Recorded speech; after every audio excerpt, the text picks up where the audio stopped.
Everyone, চলে এসেছি নতুন একটা ভিডিও নিয়ে। তো চলো আজকে 6 মাস পুরনো একটা ভিডিও তোমাদের সাথে শেয়ার করি। না আমি কুড়ে নয়, অনেক ব্যস্ততায় আমার দিন কাটে, তাই তোমাদের সাথে ঠিকঠাকভাবে আমি ভিডিও শেয়ার করতে পারি না। ভিডিওটা আমি করে রেখেছিলাম 23শে জুন 2:51-তে।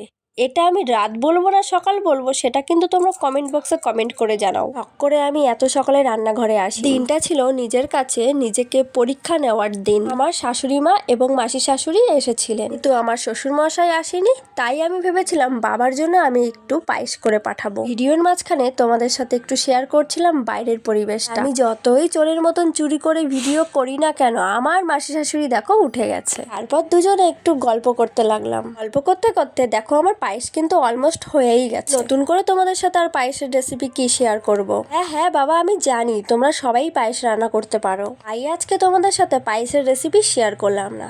আজকে আমার জীবনের ছোট্ট একটা খুশি তোমাদের সাথে শেয়ার করলাম। আবার কিছু কিছু মানুষ এই ভিডিওটা দেখে বলবে যত সব ন্যাকামো। আরে ভাই, লোকের কথায় আমার কোনো যায়ও না আসেও না। আমি আমার নিজের খুশিটাকে খুব ভাবে প্রাধান্য দিই, আর আমি সব থেকে বেশি খুশি থাকবো কিভাবে আমি সেটাই করার চেষ্টা করি। আর হ্যাঁ, টাকা পয়সা দিয়ে মানুষের মন কখনোই জেতা যায় না। তো আজকে আমার ভিডিও এই পর্যন্ত, বাই।